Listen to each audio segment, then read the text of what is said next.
Alors, bonjour à tous. Ça me fait plaisir d'amener la parole aujourd'hui. Habituellement, c'est le pasteur Yves Dagelet. Et j'avais quelque chose à vous partager. Mon sujet d'aujourd'hui, c'est Dieu créa l'homme à son image. Qu'est-ce que ça veut dire, ça? Créer l'homme à son image. Alors, dans Genèse 1,27, on voit Dieu créa l'homme, Adam, qui veut dire être humain, de la terre. Alors, à son image, il le créa, à l'image, à sa ressemblance de Dieu. Il créa l'homme et la femme. L'image de Dieu, ça fait référence à l'aspect immatériel de l'homme. Okay.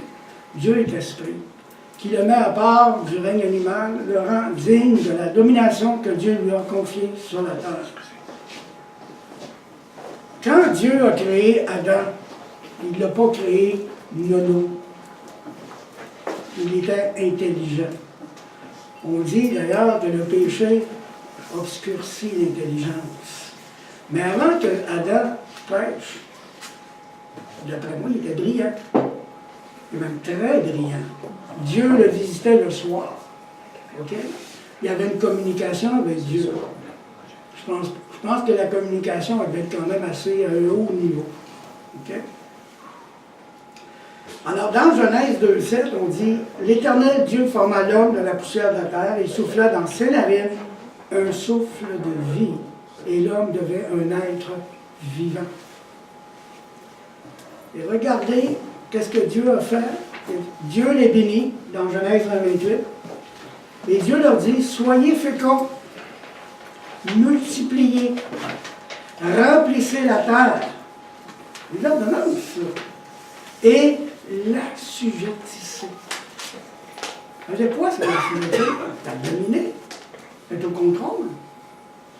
Et dominer sur les poissons de la mer, sur les oiseaux du ciel, sur tout animal qui se meut sur la terre. Dans Genèse 2,19, il dit « L'Éternel Dieu forma de la terre tous les animaux des champs, de la terre. Tous les animaux des champs. Et tous les oiseaux du ciel, et il les fit venir vers l'homme pour voir comment il les appellerait. C'est pas Dieu qui a donné les noms aux animaux, c'est Adam. Et afin que tout être vivant portât le nom que lui donnerait l'homme. Je pense que c'est assez pour comprendre qu'Adam, il devait être assez brillant, merci. OK? Pour être capable de donner des noms à tous les animaux comme ça. Et l'homme, verset 20, donna des noms à tout le bétail, aux oiseaux du ciel et à tous les animaux des champs. Mais pour l'homme, il ne trouva point d'aide semblable à lui. Évidemment, Dieu, de la côte d'Adam, a fait Ève. Okay. Ce que je disais tout à l'heure, le péché obscurcit notre intelligence. Alors, lorsque Adam et Ève ont chuté, il y a eu une espèce de dégradation. Et si on regarde la société d'aujourd'hui, est-ce qu'elle se dégrade? Elle est décadente. Quand on regarde ça, c'est ahurissant. Alors, d'ailleurs, on dit qu'Adam a vécu 930 ans. Il n'y a pas juste le corps qui dépérit, c'est tout le reste, l'âme et l'esprit qui régressent. Dans Genèse 3,8, lorsqu'ils ont péché, alors ils entendirent la voix de l'Éternel Dieu qui parcourait le jardin vers le soir, et l'homme et sa femme se cachèrent loin de la face de l'Éternel, Dieu au milieu des arbres du jardin. Alors ils ont péché, ils ont mangé de l'arbre de connaissance du bien et du mal, et ils connurent qu'ils étaient nus, la Bible dit. Quand je dis, Dieu créa Adam et Ève à son image, dans Psaume 82,6, ça dit, vous êtes des dieux, vous êtes tous fils du Très-Haut. Vous n'êtes pas Dieu, mais vous êtes des dieux, parce qu'on est fils du Très-Haut. On a été créés à son image, ok? Et à sa ressemblance. C'est pour ça que les pharisiens voulaient lapider Jésus dans Jean 10. Et Jésus dit dans Jean 10, 34, « N'est-il pas écrit dans votre foi, je dis, vous êtes des dieux. » Si elle a appelé Dieu ceux à qui la parole de Dieu a été adressée, et si l'Écriture ne peut être anéantie, celui que le Père a sanctifié et envoyé dans le monde, vous lui dites, tu blasphèmes. Et cela parce que j'ai dit, je suis le Fils de Dieu. Alors, l'homme a la capacité d'influencer, de créer, il a un pouvoir psychique, okay, spirituel. Dans Jacques 3,6, l'homme a une puissance. Okay? Quand il parle, il a une puissance de créer. Jacques 3,6 dit, la langue est aussi un feu, c'est le monde de l'iniquité. La langue est placée parmi nos membres, souillant tout le corps et enflammant le cours de la vie, étant elle-même enflammée par la géhenne.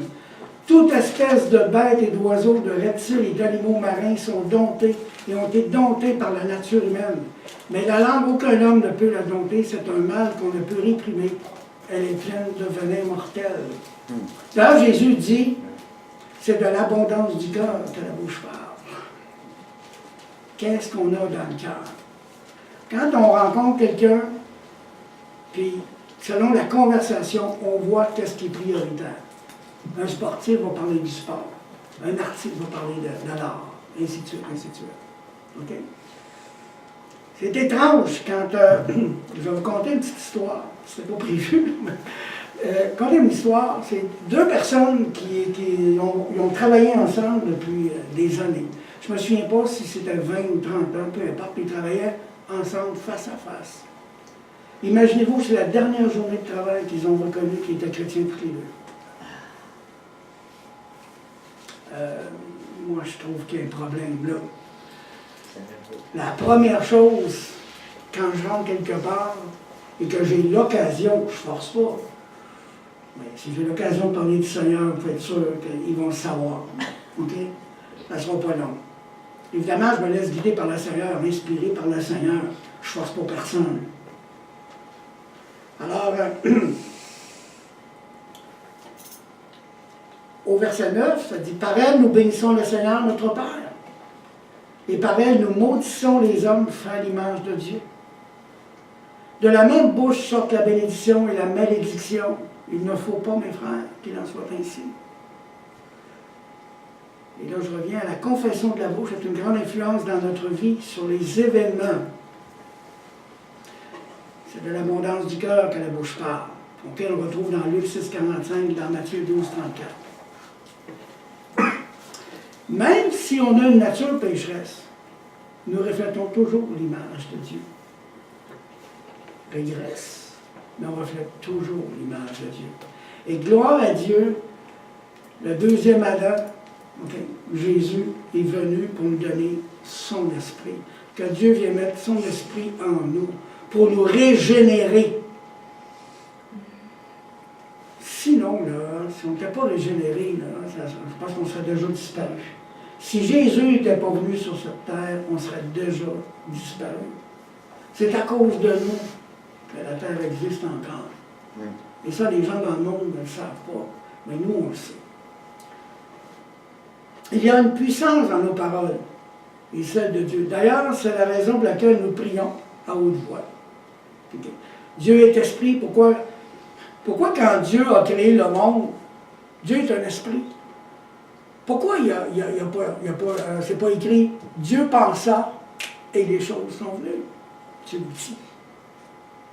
Dieu dit et les choses arrivent. Par là, Dieu nous montre la puissance de la parole. Quand nous prions, d'ailleurs, on va le faire à haute voix. Parce que ça a une portée dans les lieux célestes. Maintenant, j'aimerais vous parler de la maladie et du mal d'être. C'est pas un sujet vraiment agréable, mais il y a des origines à ça. Beaucoup de maladies viennent du psychique et du mal-être. Beaucoup. Je ne dis pas toutes les maladies, mais beaucoup de maladies. Même les scientifiques dans le monde le savent, ça, les psychologues, les psychiatres, et ainsi de suite. Il y a des maladies qui sont psychosomatiques, qui se définissent comme l'ensemble des affections physiques pour lesquelles on ne détecte pas de cause organique. Okay? Comme les causes organiques, comme héréditaire, consommation de drogue, boissons, etc. Et ou une origine psychique à suspecter, l'angoisse, le stress, la détresse morale, surmenage. Le trouble psychologique est ainsi le reflet d'un trouble psychique. Alors évidemment, les scientifiques dans le domaine du mental, eux autres, ils ont compris ça. Et l'homme naturel utilise des techniques, ok? Ils ont compris, d'autosuggestion par exemple, pour se guérir. Ils ont compris que souvent les maladies proviennent du psychique. Le ressentiment, les regrets, la haine forment dans notre être une accumulation, on appelle ça des nœuds, ok? Tout comme la petitesse, les envies, la jalousie, nos peurs et nos sentiments négatifs forment des nœuds, des barrières, des kystes émotionnels. Ces nœuds, tout comme des détritus qu'ils appellent, ok? Sont comme des déchets dans un ruisseau formant des barrages et empêchent la force de vie et le flux d'énergie de circuler harmonieusement. Cette stagnation d'énergie, comme des déchets au fond d'une poubelle, finissent par créer des maladies. Le maladie, hein, le mal d'être. Et là, ils disent que la solution, c'est de niveler ces nœuds par la sérénité. Vous allez voir, ils plongent beaucoup dans la connaissance biblique aussi. Le pardon. Dans Michée 7, 19, il aura encore compassion de nous, il mettra sous ses pieds nos iniquités, tu jetteras au fond de la mer tous leurs péchés. Jetés au fond de la mer. Dans Jérémie 31, 34, celui qui n'enseignera plus son prochain, celui-ci n'enseignera plus son prochain, ni celui-là son frère, en disant « Connaissez l'Éternel, car tous me connaîtront, depuis le plus petit jusqu'au plus grand, dit l'Éternel, car je pardonnerai leur iniquité et je ne me souviendrai plus de leurs péchés. » L'acceptation de ce qui est, l'oubli, le pardon, c'est laisser à nouveau circuler la vie. L'amour et de la laisser irriguer toute notre âme. Tout m'est donné, et ça, ce sont les spécialistes qui disent ça. Et je redistribue tout ce qui m'est donné. Je vis sans peur, ni de la pauvreté, ni de la maladie. Cette affirmation, quand elle est dite avec confiance, tu vois pas que ça ressemble à des choses de la Bible. Okay. Irradie, propulse un merveilleux échange, tout le mystère de la charité. Il vibre. De cette vibration empêche l'écoulement dans le néant. Tout m'est donné, je donne tout, rien ne se perd. Voilà le grand mouvement dans lequel il faudrait s'incorporer pour être serein, confiant. Ça, c'est ce qui prêchent, ces gens-là. Là. Ça ressemble beaucoup à ce que la Bible dit. Hein? Vous avez entendu les gens dire « je fais confiance à la vie ». Combien de fois vous entendez ça? Je fais confiance à la vie. On met ça dans l'univers. C'est de la pensée positive, mais elle n'est pas tournée vers le Créateur. C'est ça qui est on ne peut plus amener, témoigner le nom du Seigneur en disant « Viens au Seigneur, il va te guérir, il va faire ci, il va faire ça. » Si tu dis ça à un non-croyant qui croit à ces techniques-là, il va dire « Moi aussi, je connais quelqu'un. Hier, je parlais avec le pasteur Yves. On parlait de Chris Angel. Vous avez déjà entendu parler de Chris Angel? Il fait des prodiges. La magie. Ah oui. Viens au Seigneur, il va faire des miracles. Vous voyez, Chris Angel, il fait ça, il marche sur nous, comme Jésus a fait. Mais comment est-ce qu'on va faire? Qui dit la vérité? Qu'est-ce qu'on fait devant tout ça? C'est pas la façon d'emmener quelqu'un au Seigneur. La façon d'emmener au Seigneur, c'est un peu comme Pierre a dit. Repentez-vous, hein? Reconnaissez que vous êtes pécheurs. Détournez-vous de vos anciennes voies. Soyez baptisés et recevez le Saint-Esprit. Je vais vous donner la relation entre les émotions et les maladies. Voici qu'est-ce que ces gens-là disent. Les émotions génèrent des symptômes psychiques, par exemple la peur, l'angoisse, donnent des palpitations cardiaques, vertige, sueur, tremblement, mais moi. La panique peut provoquer des diarrhées. La colère, retenue. La rancune, une crise de foi. Les difficultés trouvées ou à prendre sa place peut provoquer des infections urinaires à répétition. Je ne dis pas que c'est tout le temps ça. Je dis que c'est ce genre de choses-là, d'émotions négatives, peut vous emmener à des maladies. Quelque chose qu'on ne veut pas entendre ou quand on ne veut pas s'écouter, des otites, douleurs d'oreille. Quelque chose qu'on n'a pas osé dire, hein, qu'on ravale nos paroles, un angine, des maux de gorge. Un refus de céder, de prier, d'obéir ou de se soumettre. Des problèmes de genoux. Encore une fois, je ne dis pas que c'est nécessaire. Si vous avez un problème de genoux, là, il y a eu un accident, il a brisé le genou, ça n'a rien à voir. On s'entend. Je veux bien vous convaincre ça. Peur de l'avenir, peur du changement, peur de manquer d'argent, des douleurs lombaires. Intransigeance, rigidité, douleur cervicale et nuque raide. Je connais un cas comme ça. Conflit avec l'autorité, douleur d'épaule. Encore là, on peut avoir douleur d'épaule en s'étirant ou en faisant un mauvais mouvement ou quoi que ce soit. Serrer les dents pour affronter quelqu'un ou une situation sans rien dire. Douleur dentaire. Des abcès. Peur de l'avenir, difficulté à aller de l'avant, besoin de peur ou de lever le pied. Douleur dans les jambes, les pieds, les chevilles. Bon, à un moment donné, il y en a plein comme ça. Pas toute la litanie. Cette science, la psychologie humaine, emprunte des lois de Dieu. On vient c'est du plagiat, dans le fond. Beaucoup de gens reconnaissent que la Bible est un livre de sagesse. Mais je soupçonne ces gens-là d'avoir lu la Bible. Mais ils ne reconnaissent pas le besoin de reconnaître et d'obéir à Dieu.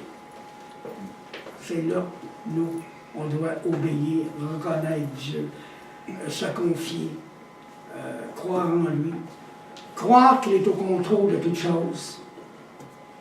C'est ça la différence. On remet tout en lui. Parce que lui seul nous donne vraiment la paix, la joie. Il va corriger tous ces sentiments, ces mauvaises émotions-là, qui peuvent nous emmener à des maladies. Alors pour nous, en tant que disciples de Jésus-Christ, nous savons que Jésus guérit aussi. Ésaïe 53:5, mais il était blessé pour nos péchés, brisé pour nos iniquités. Le châtiment qui lui donne la paix est tombé sur lui. Et c'est par ses meurtrissures que nous sommes guéris. Dans 1 Pierre 2,24, il dit à peu près la même chose. Lui qui a porté lui-même nos péchés en son corps sur le bois, afin que, morts au péché, nous vivions pour la justice. Lui, par ses meurtrissures duquel vous avez été guéris. Jésus dit dans Matthieu 11:28, venez à moi, vous tous qui êtes fatigués et chargés, et je vous donnerai du repos. Jésus guérit l'âme. Prenez mon joug sur vous, recevez mes instructions, car je suis doux et humble de cœur, et vous trouverez du repos pour vos âmes. Car mon joug est doux et mon fardeau est léger. Mais en venant à lui, nous devons prendre son joug et se soumettre à son autorité. C'est ça, venir à Jésus. Okay? Pas juste reconnaître que, oh oui, Jésus, j'aime Jésus. J'aime Jésus, ça ne veut pas dire grand-chose. Est-ce que tu lui obéis? Ça veut dire quelque chose. Okay? Nous ne devons pas craindre son joug. Ses commandements sont saints, justes et bons pour nous donner du repos pour nos âmes. Dans Jean 6:33, car le pain de Dieu est celui qui descend du ciel et qui donne la vie au monde. Ils lui dirent, verset 34, « Seigneur, donne-nous ce pain, toujours ce pain. » Jésus leur dit, « Je suis le pain de vie, celui qui vient à moi n'aura jamais faim, et celui qui croit en moi n'aura jamais soif. Mais je vous l'ai dit, vous m'avez vu, et vous ne me croyez point. Tous ceux que le Père me donne viendront à moi, et je ne mettrai pas dehors celui qui vient à moi. » Venir à lui implique la repentance. Sans réelle repentance, pas de pardon. Sans réelle repentance, pas de pardon. Et on sait que la repentance, c'est changer complètement nos voies, nos anciennes voies. Dans Matthieu 9,6, « Or, afin que vous sachiez que le Fils de l'homme est sur la terre le pouvoir de pardonner les péchés. » Il dit, « Lève-toi, dit-il au paralytique, prends ton lit et va dans ta maison. » Jésus a le pouvoir de guérir. Okay? Dans Jean 5,13, « Mais celui qui avait été guéri ne savait qui c'était, car Jésus s'était retiré secrètement, parce qu'il y avait foule en ce lieu-là. » Après cela, Jésus le trouva dans le temple et lui dit, « Voilà, tu as été guéri, ne pêche plus, de peur qu'il ne t'arrive quelque chose de pire. » Je fais encore une remarque. Attention, toutes les maladies ne viennent pas nécessairement des émotions négatives. Avoir peur, entre autres, c'est péché. Hein? On ne doit pas se poser d'avoir peur. L'amour bannit la crainte, l'avait dit. Dans Romains 6, 23, « Car le salaire du péché, c'est la mort, mais le don gratuit de Dieu, c'est la vie éternelle en Jésus-Christ notre Seigneur. » Un exemple que parfois ce n'est pas dû au péché, bibliquement parlant. Un exemple. Dans Jean 9, 1, « Et comme il passait, il vit un homme aveugle dès sa naissance. Et ses disciples interrogèrent, disant, « Rabbi, qui a péché, celui-ci ou ses parents, pour qu'il soit né aveugle? » Jésus répondit, « Ni celui-ci n'a péché, ni ses parents, mais c'est afin que les œuvres de Dieu soient manifestées en lui. » Ayant dit ces choses, il cracha en terre. Il fit de la boue de son crachon, et mit la boue comme un onguent sur ses yeux, et lui dit, « Va, et lève-toi au réservoir de Siloé. » Okay. Il s'en alla donc et se lava, et revint voyant. Pourquoi le Seigneur ne guérit pas toujours? Ça arrive qu'il ne guérit pas. Un exemple extraordinaire, Paul, l'apôtre Paul. Okay. Dans Actes 9.3, comme ils étaient en chemin et qu'il approchait de Damas, tout d'un coup, une lumière venant du ciel resplendit comme un éclair autour de lui. Et étant tombé à terre, beaucoup de gens pensent qu'il est tombé de son cheval, mais nulle part on voit qu'il était sur un cheval. Même au début des livres des Actes, okay, lorsque Étienne a été lapidé. Ils ont mis les vêtements à ses pieds. Mais ça dit, la Bible ne dit pas qu'il y avait un cheval. Okay. C'est un aparté. Là. En étant tombé à terre, il entendit une voix qui lui dit, « Saul, Saul, pourquoi me persécutes-tu? » Il répondit, « Qui es-tu, Seigneur? » Et le Seigneur lui dit, « Je suis Jésus que tu as persécuté. Il te serait dur de régimber contre les aiguillons. » Alors, tout tremblant et effrayé, il dit, « Seigneur, que veux-tu que je fasse? » Et le Seigneur lui dit, « Lève-toi et entre dans la ville, et là on te dira ce que tu dois faire. » Saul se releva de terre, et quoique ses yeux fussent ouverts, il ne voyait rien. On le prit par la main et on le conduisit à Damas. Ananias sortit, et lorsqu'il fut arrivé dans la maison, il imposa les mains à Saul en disant, « Saul, mon frère, le Seigneur Jésus, qui t'est apparu sur le chemin par lequel tu venais, m'a envoyé pour que tu recouvres la vue et que tu sois rempli du Saint-Esprit. » Au même instant, il tomba de ses yeux comme des écailles. Pas des écailles, comme des écailles. Il recouvra la vue et se leva et fut baptisé. Dans 2 Corinthiens 12.2, il raconte, c'est son témoignage, « Je connais un homme en Christ qui a plus de 14 ans, fut ravi jusqu'au 3e ciel. Si ce fut dans le corps, je ne sais. Si ce fut du corps, je ne sais pas. Dieu le sait. Et je sais que cet homme, si ce fut dans le corps, si ce fut hors du corps, je le sais, Dieu le sait, dans la version Ottawa, fut ravi dans le paradis et y entendit des paroles ineffables qui n'est pas possible à l'homme d'exprimer. Il n'y avait pas le vocabulaire pour exprimer ce qu'il a vu. On dit que c'est grandiose, hein, dans la présence du Seigneur. Je puis me glorifier d'être cet homme-là, mais je ne me glorifie pas moi-même, sinon dans mes infirmités. C'est encore un autre débat, les infirmités, l'infirmité de Paul. On voit que la Bible dit c'est quoi. Si je voulais me glorifier, je ne serais pas imprudent, car je ne dirais que la vérité. Mais je m'en abstiens, afin que personne ne m'estime au-delà de ce qu'il voit, ou de ce qu'il m'entend dire. Excusez-moi, là, je vais du peser sans faire exprès. Et de peur que je ne m'élevasse trop, à cause de l'excellence de mes révélations, il m'a été mis dans la chair une écharde, un ange de Satan pour me souffleter afin que je ne m'élève point.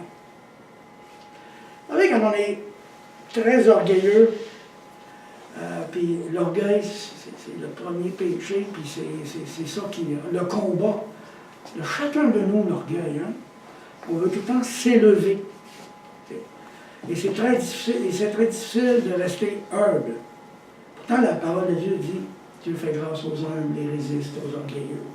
Alors, si on veut s'approcher de Dieu, il faut s'humilier. D'ailleurs, la Bible a dit aussi de considérer les autres supérieurs à nous. Alors, Paul, il faisait attention. Il devait être très orgueilleux, puis justement, tu sais, humilie-toi. Dans 2 Corinthiens 12, à partir du verset 8, 3 fois j'ai prié le Seigneur de m'en délivrer de cette écharpe. Mais il m'a dit, ma grâce te suffit, car ma force s'accomplit dans la faiblesse. Je me glorifierai donc plus volontiers dans mes infirmités, afin que la force de Christ habite en moi. Il faut mourir à soi-même. C'est pourquoi je me complais dans les infirmités, dans les opprobres, dans les misères, dans les persécutions, dans les angoisses pour le Christ. Car lorsque je suis faible, c'est alors que je suis fort. Hein, il faut que je diminue pour qu'il croisse. Quelle est donc cette infirmité? Dans la lettre aux Galatiens, en Galates 4, 13. Vous ne m'avez fait aucun tort. Vous savez que ce fut à cause d'une infirmité de la chair que je vous ai pour la première fois annoncé l'Évangile. Et mis à l'épreuve par ma chair, vous n'avez témoigné ni mépris, ni dégoût. Vous m'avez au contraire reçu comme un ange de Dieu, comme Jésus-Christ. Ou donc à l'expression de votre bonheur, car je vous atteste que si cela eût été possible, vous seriez arraché les yeux pour me les donner. En guise de conclusion, frères et sœurs, la guérison du corps, c'est bon, mais la guérison de l'âme, c'est encore plus important. Okay. Seul le Seigneur peut le faire parfaitement et durablement. Dans 2 Corinthiens 13, 5, examinez-vous vous-même pour savoir si vous êtes dans la foi. Éprouvez-vous vous-même. Ne reconnaissez-vous pas que Jésus-Christ est en vous, à moins peut-être que vous ne soyez réprouvé. Le mot en grec, adokimos, qui veut dire non approuvé, qui n'a pas fait ses preuves. Dans Jean 8, 31, Jésus dit aux Juifs qui avaient cru en lui, si vous demeurez dans ma parole, vous êtes véritablement mes disciples.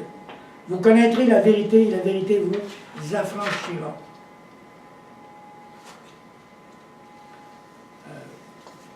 Nous devons changer nos voies par la repentance et Dieu, à travers sa parole, il guérit notre âme. Parce que sa parole est esprit et vie. C'est pour cela que... Est-ce que j'ai encore ça? Oui. Il dit, venez à moi, vous tous qui êtes fatigués et chargés, je vous donnerai du repos. Dans Jean 14, 27, je vous laisse la paix. Je vous donne ma paix. Je ne vous donne pas comme le monde donne. Que votre cœur ne se trouble point, ne s'alarme point.